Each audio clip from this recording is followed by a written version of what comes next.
Okay, so we're going to get going with the program, which, as you know, is a panel discussion on a very important and vexing issue for our community, affordable housing.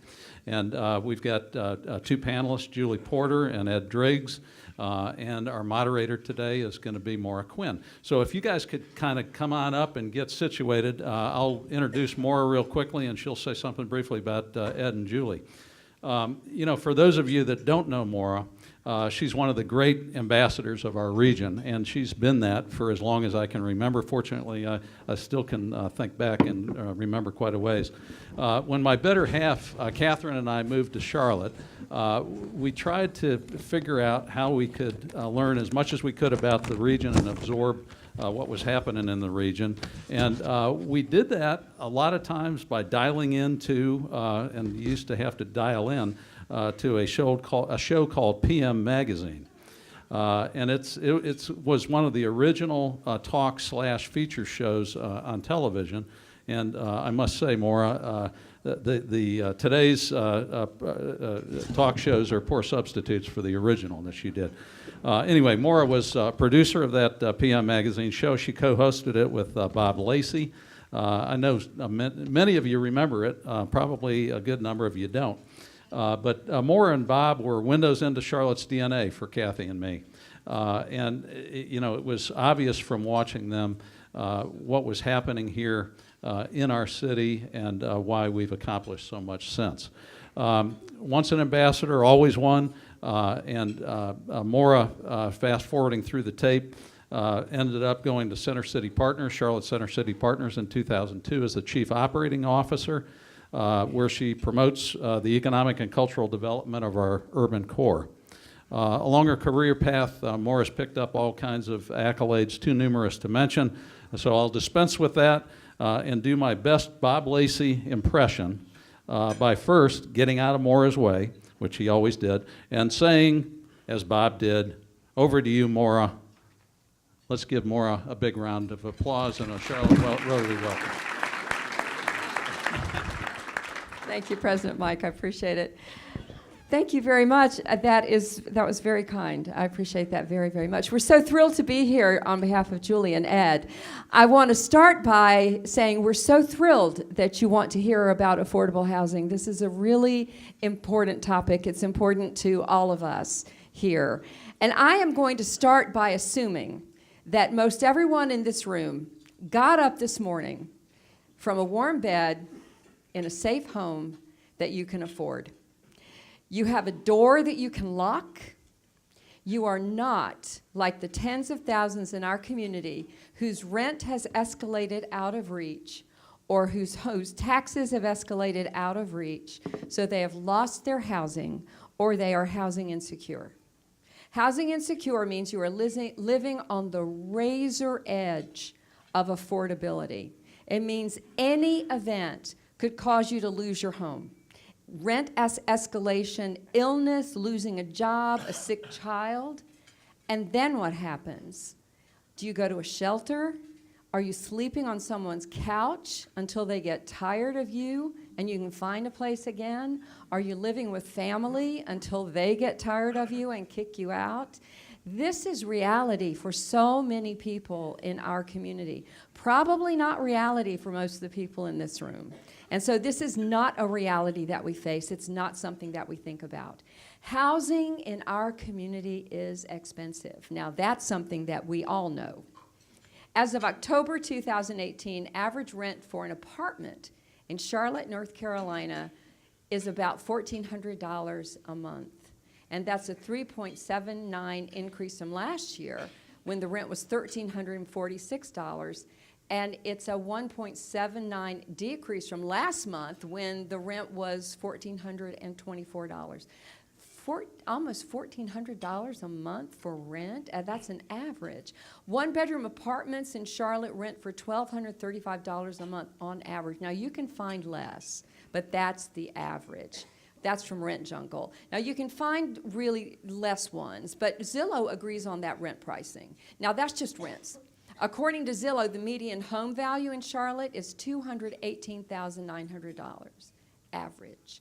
Charlotte homes have gone up 10.6% over the last year. And if you believe Zillow, they predict they will rise another 5.1% in the next year. Now that's just a little taste of some of the numbers. The good news is that our community is woke. We are woke about affordable housing, and we're doing something about it. And Julie and Ed are on the forefront of doing something about it. Julie is the president of the Charlotte-Mecklenburg Housing Partnership. The partnership started in 1989 to finance, preserve, and develop subsidized housing for low-wage earners in and around Charlotte. The housing partnership focused on distressed neighborhoods, including Greenville, Genesis Park, and Druid Hills. Julie is also a member of the Evergreen Team, which is an ad hoc group formed to explore innovative ways to tackle affordable housing and to engage the private sector in this work. And I was basically the staff person for the Evergreen Team, so I know a lot about that. So she's going to talk about that some. We also have City Councilman and Charlotte Rotary member Ed Driggs. Ed is serving his third term representing District 7. Ed is retired, but his career focused on finance. So Ed is the numbers guy. We always rely on Ed for numbers. On City Council, Ed is Vice Chairman of Economic Development, Vice Chairman of Budget, and to the point of today, for all of those things are to the point of today, but to the very single point of today, Ed is Vice Chairman of Housing and Neighborhood Development. So let's begin by getting Ed to frame this issue for us. Ed, can you start by framing the affordable housing issue? Because there are a lot of names, there are a lot of acronyms, there are a lot of different things that come into play when we talk about affordable housing. Thank you, Maura. I'll do that. First, I'd like to comment, I really have the opportunity to show off these socks to such good advantage, so I hope you appreciate them. They're so awesome. This is a very involved subject. I'm going to try in just a couple of minutes to give you a high-level overview of the terrain here. The city has had a policy since 2001 of issuing bonds and putting the proceeds into a trust fund to help finance the construction of affordable housing. That money is used in conjunction with federally funded and state-administered tax programs that cover part of the cost of construction and has resulted in over 5,000 units being created at a cost of over $600 million, about $100 million of which was actually funded by the trust fund. The goal of the city originally was to create workforce housing. We started from the idea that it was just wrong that people like teachers and police officers could work in Charlotte and not be able to afford to live here. So the intention was to provide relief kind of in that space. And in order to kind of give you an idea of what I'm going to talk about next, I should go into a little bit of terminology. A house is considered affordable to a potential tenant or owner if they can pay for the cost of owning the house with 30% of their income. So that's what affordable means. Usually the affordable housing conversation focuses on people with lower incomes who are challenged to find a place to live on 30% of what they earn. And you made reference to the fact that many people actually pay more than 30%, and they are considered to be vulnerable in the sense that that's more than you should have to pay for your housing, and it leaves you unable to cover all of your other costs. So subsidized housing is the type of housing that we create in order to try to provide relief to people in the lower income categories. To define who we mean by that, we use a yardstick, which is area median income. So the area median income in Charlotte for a family of four is something over $70,000, and you'll often hear in affordable housing conversations, we're talking about 60% of AMI or 80% of AMI, and that's a percentage of that $70,000 number. So if we say we want housing to be affordable to somebody at 60% of AMI, you would take 60% of $70,000, which is $42,000 a year as their income, and then you would take 30% of that, which is the amount that they're expected to pay for housing, and that is the cost of housing that we can create with the intention of allowing people at 60% of AMI to live there. Anybody got a calculator? That's still, it's hard, isn't it? Yeah, I want to stick to my notes so I don't go off in the weeds here. But, no, you're fine, you're fine. It's complicated and hard. 1,050 a month, 42,000 divided by 12 times 0.30, 1,050. All right. The man with the calculator who knows a thing or two about this. Edwin, how to calculate. So we just heard that the average is 1,200 or whatever, right? And it turns out that if you're at 60% of AMI, you can afford properly about 1,000 or a little over 1,000. So there's the kind of gap for the 60% that we're trying to fill. Usually when we talk about affordable housing, we're actually talking more, if it relates to subsidies, we're talking about people at the kind of 80% and below level. Because at above 80%, there is actually quite a lot of housing available at market prices. As you mentioned, there's a spread above and below that average. So the crunch is down in the levels lower than that. I should mention three things that have happened that have really changed the conversation about affordable housing in recent years. For one, we had a study that we relied on that said that there was a shortage overall of about 34,000 units of affordable housing, which is enormous when you consider that it costs $30,000 to $50,000 per unit to create a new unit of affordable housing. Then we got another study that said, in fact, there is a shortage of about 21,000 units for people below 50% of area median income, and there's a relative abundance of housing as you get up to 80% and above. So the focus kind of shifted to the lower income points. Another thing that happened was the Keith Lamont Scott shooting and the ensuing unrest. So City Council passed a community action plan, one of the focus points of which was to create more affordable housing because we felt that would provide relief that had added to the social pressures creating those circumstances. And I think the last thing I should mention is cities across the country are experiencing the same problem of rents rising much faster than incomes. Incomes have been stagnant for about 10 years. Rents have gone up. So this is a situation that cities everywhere have prioritized. As you're probably aware, Charlotte included in its budget this year a $50 million proposal for bonds, up from the 15 that we had normally done. And that was approved by a large majority of the public in the recent election.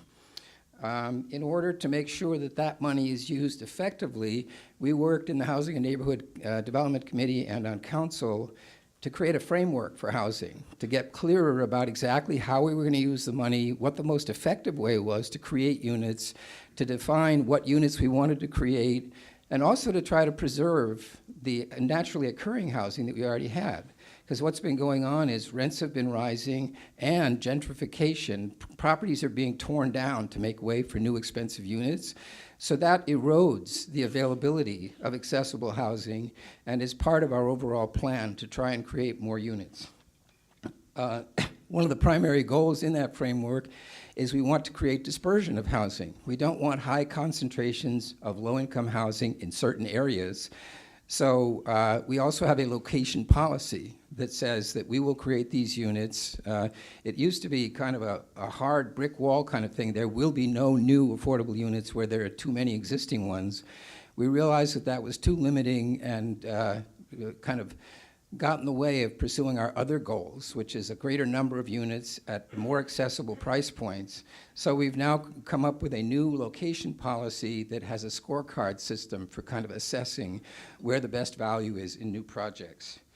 The last thing I want to mention quickly is the private sector is also participating in this effort, and the Foundation for the Carolinas and the Charlotte Chamber are leading a $50 million initiative on the private side through contributions of land, through putting up cash, through different means.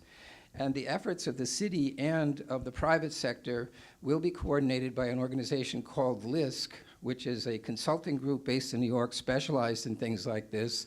They're showing us new models for creation of affordable housing based on what's been done to the cities, and they've also promised to show us ways to access funds that we haven't been able to use so far. So that's my high level. And there is a lot in there. We'll dig into more of that in just a minute. So let's go to Julie. Julie, sure. You were a member of the Evergreen team, which was a task force. It was an ad hoc task force that was pulled together with a couple of different missions. One mission was to try to think of innovative ways to tackle the problem of affordable housing. And another mission was to try to figure out ways to bring in the private sector. And Ed mentioned LISC, and so this was another way of trying to bring in the private sector to the conversation. So Julie, can you talk us through the report that came out of the Evergreen team? Absolutely. If you want to switch to the next slide, and we do have a little bit of a PowerPoint here. Before I start, though, I'm just going to explain a little bit about the Housing Partnership. If you're not familiar with us, we are a nonprofit organization. We've existed in Charlotte. In fact, we're going into our 30th year next year. We really try to address the full spectrum of housing needs in Charlotte. So for people who, Ed mentioned, are over 80% of area median income, so who maybe earn $55,000 and have a family of 4 or over, we really try to help them with home ownership. So just like this last 2 weekends ago with Wells Fargo, we ran a down payment assistance program. We put $4.3 million out in down payment assistance for first-time home buyers, all of whom were under 80% of area median income. We run a similar program for the city of Charlotte called House Charlotte. So for the home ownership and for 80% and under, we're really looking at that level. What Ed was talking about, that the biggest need is under 50%. We're really looking at that from a rental standpoint. The Housing Partnership develops affordable housing using the state's low-income housing tax program. We also use the City of Charlotte's Housing Trust Fund in order to augment that.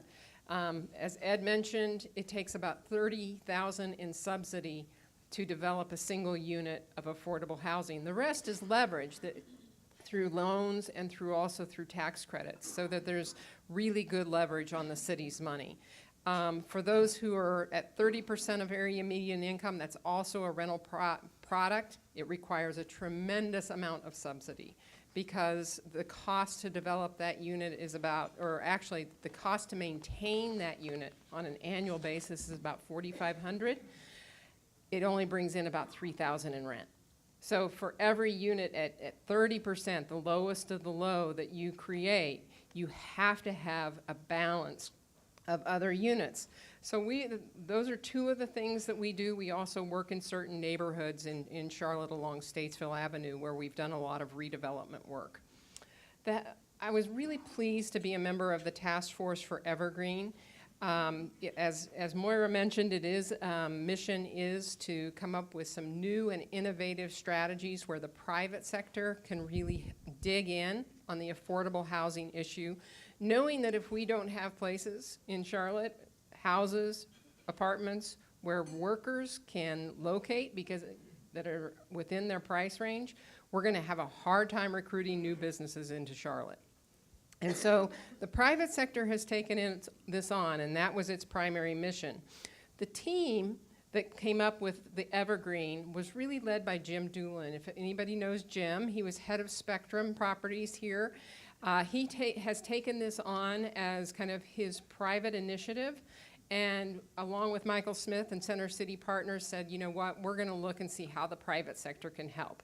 They brought a task force together that included affordable housing developers like the Housing Partnership, but also had city staff on it. It had county staff on it. It had other stakeholders in real estate development and in law firms.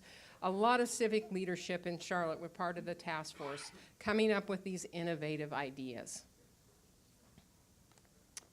The belief system for the Evergreen, it was founded around some pillars, basically, saying that we have to be able to have families be stable in their housing. Everybody's heard about the economic mobility issue in Charlotte, that we are 50 out of 50 on economic mobility, that a child born into poverty in a high poverty neighborhood in Charlotte only has a 4% chance of getting out of poverty by the time that they're an adult. That is really rough. We're actually getting into the higher incomes as an adult. That's really difficult, and Charlotte does not score well. So this, again, was something that the Evergreen team thought that they had to address. They also thought that the affordable housing should be throughout Charlotte, that it should be available in every part of Charlotte. It thought that there should be a collaboration among the private sector, the public sector, and the faith-based communities and the philanthropic community. And we had to start now, because if we don't start now, we're already behind. As Ed mentioned, we are short on affordable housing, and we need to start now. And so we're going to talk about the need.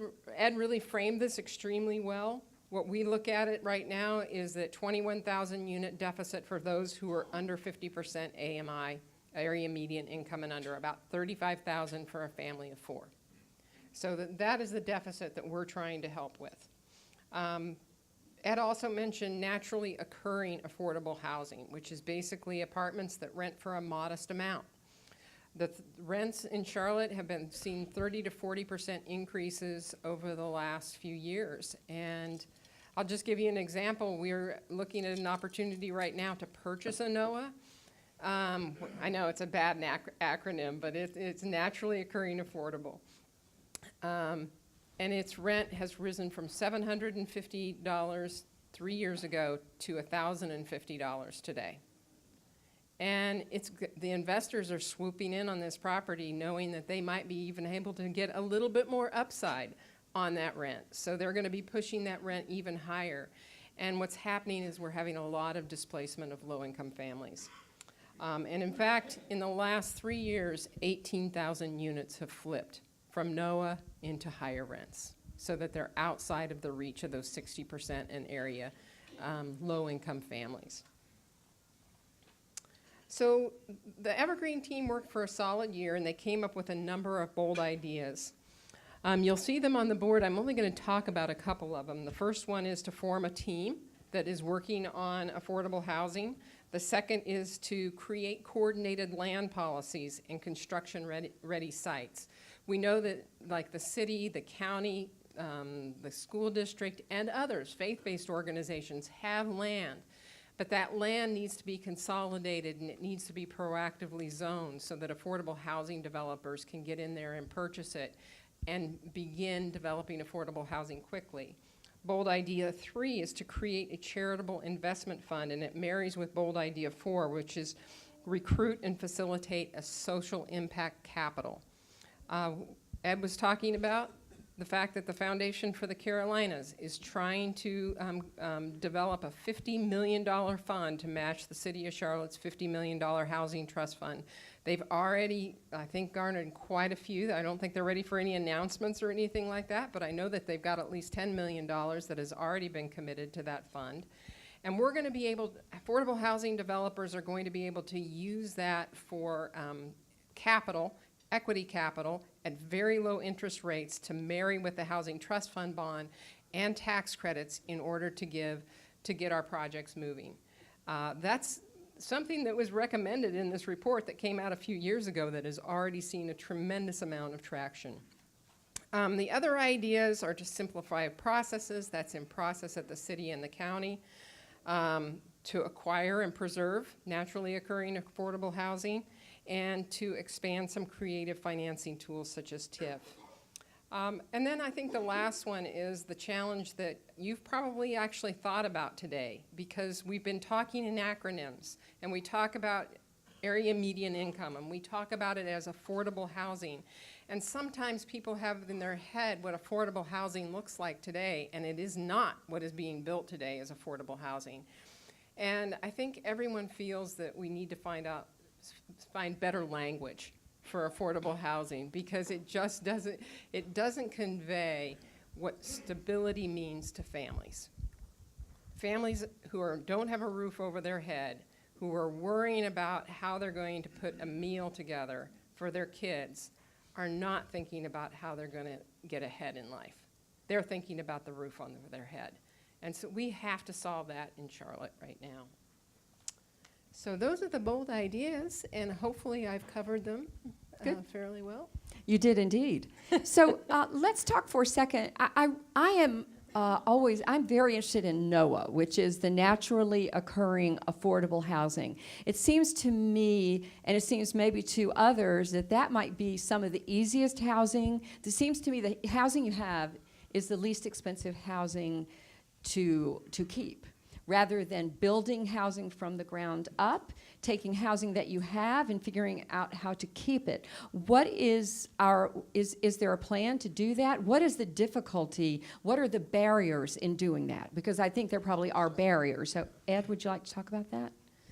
Yes, the barriers basically are that this is privately owned real estate, right? And the owners are entitled to charge whatever the market will bear, and they're entitled to sell if somebody finds a better use at that location.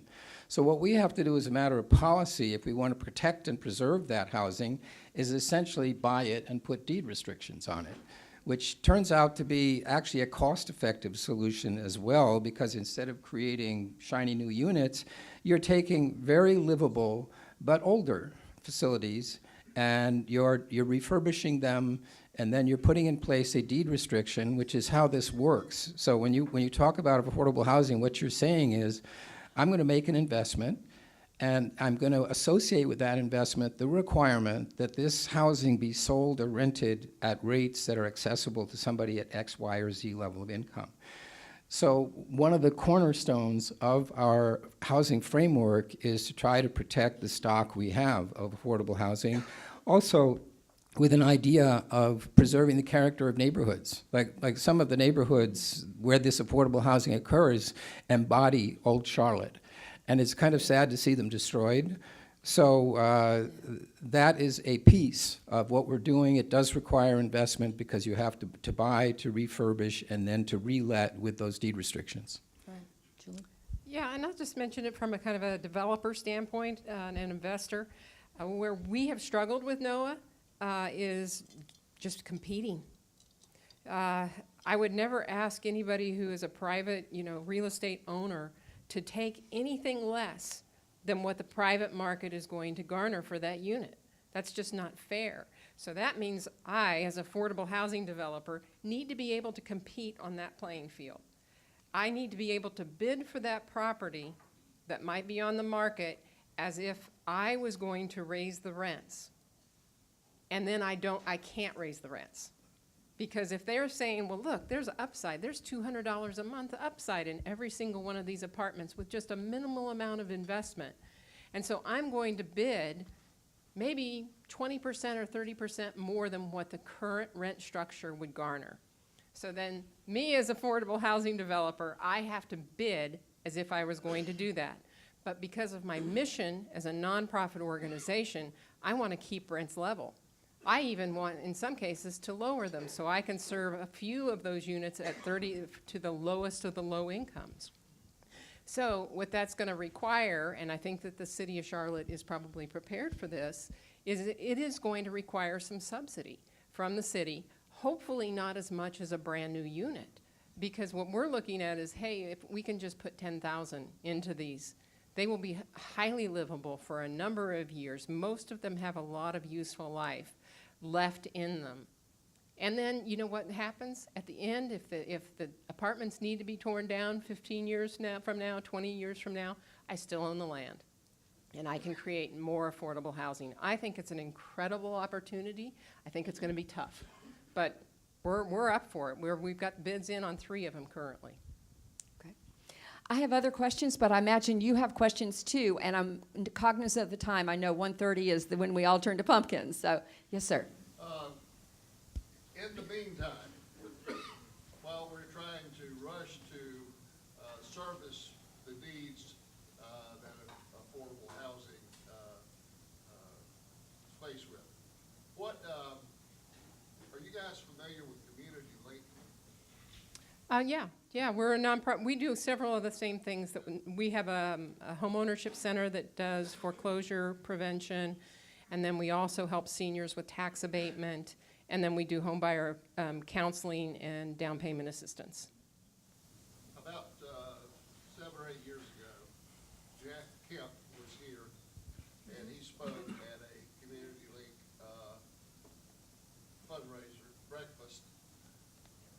But he also visited the operation one afternoon, and he spent several hours over there, and just learning about what they did. His statement was that this should be a national model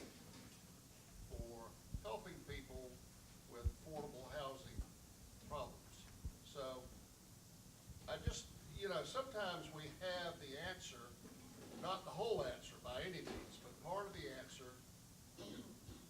right here in front of us. So I just, while we're trying to figure out, and it sounds like you guys are, they're doing a great job, but Community Link, they're doing it right now. I mean, on a daily basis, as far as helping people, as you said, through education and counseling and things like that, putting them in units, and but like anybody else, they need to be funded. So Correct. With this extra $50 million bond, maybe we can get some of that money. Well, I think, Ed, I'll let you talk about the bond. I'm going to talk about some of the. And a new pair of socks. Not with the money. I'm just going to talk for a second about the other nonprofits that address this issue, because we have such a tremendous network of nonprofit organizations, all of which cover parts of it. Crisis Assistance Ministries, they do rental assistance on a case-by-case basis when people are at risk of eviction. There are others who are out there doing foreclosure prevention. Habitat for Humanity, who helps keep people in their homes through rehab. There's the tax abatement program. I would, if you're interested in supporting this work, find out which organizations, and goodness knows I'm going to speak for my own. I think we do a tremendous job. But you know what? There's a bunch of us out there that are addressing some part of the housing needs in Charlotte. Find them, support them. They are worth your time. They are worth your money. And chances are there's no one that can do it all. No. So here, other questions over here. Let's see, right here, sir. Ed, can you speak to, with all the apartment development that's gone on, I have a little confusion as to what didn't happen, because this is not a new problem, what our government did or didn't do with all the housing and apartment developments. Why wasn't the government more proactive, and have they taken steps for the new development along the light rail lines and the other lines to encourage these, urban areas to be more than like a 10% or whatever? Can you speak to that topic? I can tell you that there is a balance that has to be struck, and as a guy who basically favors smaller government and free enterprise, we don't want to interfere with the economic engine that has made Charlotte so successful and has caused our rapid growth. So yes, I think as we discuss our options on council, we recognize there are some things we might have done sooner, especially along the Blue Line corridor, to ensure that those sites would be available to people who would benefit the most from the rapid transit, instead of becoming basically places for millennials to live at high rents. But it is a balance, and what we're trying to do now is we're doing things like using land that the city owns, and to see if we can contribute that as a way, some of it in good locations, favorable locations, and also work with private investors on a number of different models that have been brought to us, in fact, by private sector investors to create public-private partnership type of structures where we can, instead of kind of interfering with the workings of the market, harness that energy for our benefit. So there's a range of choices we could have made. I personally think that it is better for us to pursue a path where we make an investment like the one we're making, and we're responsive to the needs of the people in the worst situation. But, I used to visit Eastern Europe, to take an extreme illustration, and somewhere along the line, you don't want to have a number of city planners and elected officials controlling the entire development of your city. More of a comment, not really a question. I've been in the residential mortgage business for almost 22 years, and I don't think our industry has done a very good job to really serve the market on a purchase that you guys are talking about. I know we talked about rents and that sort of thing, notwithstanding House Charlotte, North Carolina Housing Finance Agency, some other things. But and I don't know what the answer is, but I think our industry has done a very poor job helping those people in those scenarios. I could just comment on that. I think there's some truth to that, but the city has to be careful, and I have these conversations with my colleagues all the time. We can't impose unilaterally a burden on certain people to do things that are not consistent with their best business practices. So,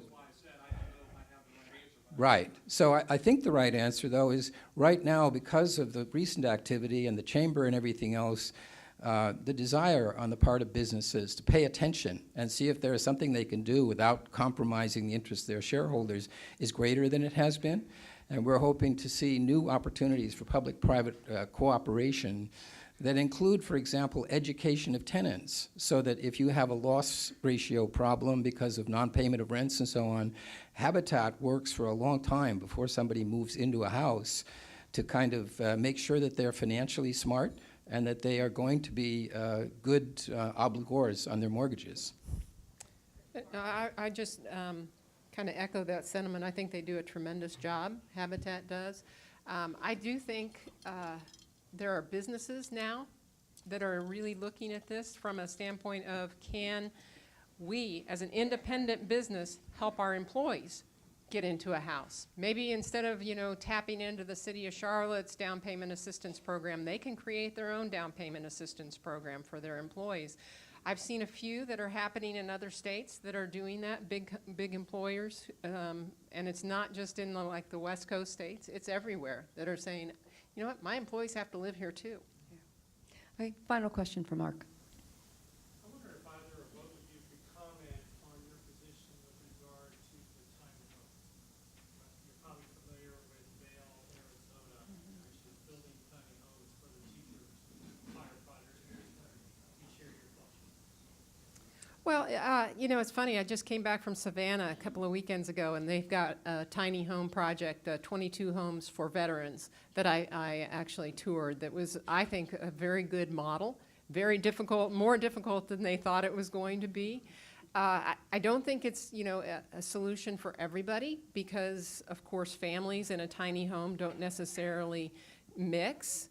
But for a veteran population, single veterans, formerly homeless, single folks who are low income, I think it's an option. The zoning is probably one of the more intractable issues there, trying to get that through the city, because it's not standard. That would be my And I would say, in fairness, there are actually some real challenges as you get further and further into the detail about these things, how to do the electricity and the plumbing, what kind of land use. And there are abuses that have occurred where it was permitted. So we have had a discussion on council. I would say the topic is still alive, but there questions came up that we weren't able to answer, so we haven't moved ahead yet. So thank you all for your questions. I'm going to ask, by way of wrapping up our panel, if both of you could answer, just by way of finishing up and wrapping up, is there anything that you would suggest to everyone in the room, what things they might do, what things they might think about doing, how might they participate in this affordable housing matrix? We didn't really talk too much about the NIMBY issue, the not in my backyard issue, but it remains a problem in Charlotte. Whenever we have, we had the more difficult rezoning out in the Weddington/McKee Road area that is still in litigation. And I think any time that people are worried about affordable housing coming into their community, if there could be another community of voices that comes out and says, wait a minute, I've seen affordable housing. That's not what it looks like. We absolutely do need to solve the problem of economic mobility. We do need workers of all incomes in Charlotte. If we had a lot of voices in support of our work, I think that would really help. And I would add to that, you need to be clear about the distinction between Section 8 housing, which is the Charlotte Housing Authority, right? It's a federal program aimed specifically at people at the 30% level. None of what we've talked about today is that. So a lot of people in their minds have this sort of confusion about these developments, housing developments, and public housing, et cetera. The housing that we're creating is for people that have jobs, are capable of paying rent, and there's no presumption that they are going to be bad neighbors. So there is a PR issue. My first week on council, I ran into it big time because the Weddington Road rezoning came up, which was a proposal that Julie knows a lot about in District 7. The other thing I would suggest is take this conversation out to where you work, people you know, and be a part of the energy that is growing around the affordable housing subject. It's not a partisan question. It's something for the social health of our community, and I just hope that you'll get on board. Thank you. And I would ask you to take a look at that picture. That's affordable housing, right there. That is what affordable housing looks like. So on behalf of Julie Porter, Ed Driggs, I'm Maura Quinn. Thank you so very much. Thank you. Thank you again. Perfect timing, Maura. You've done it again. PM Magazine, alive and well. Anyway, thank you very much. This has been most instructive, and I think is going to help all of us move the ball a little bit more than we could have before. So thanks you. Next week, we've got Carol Folt, the Chancellor of UNC Chapel Hill, coming to visit with us. So make sure that you're here for that. And with that, we are adjourned. Thank you.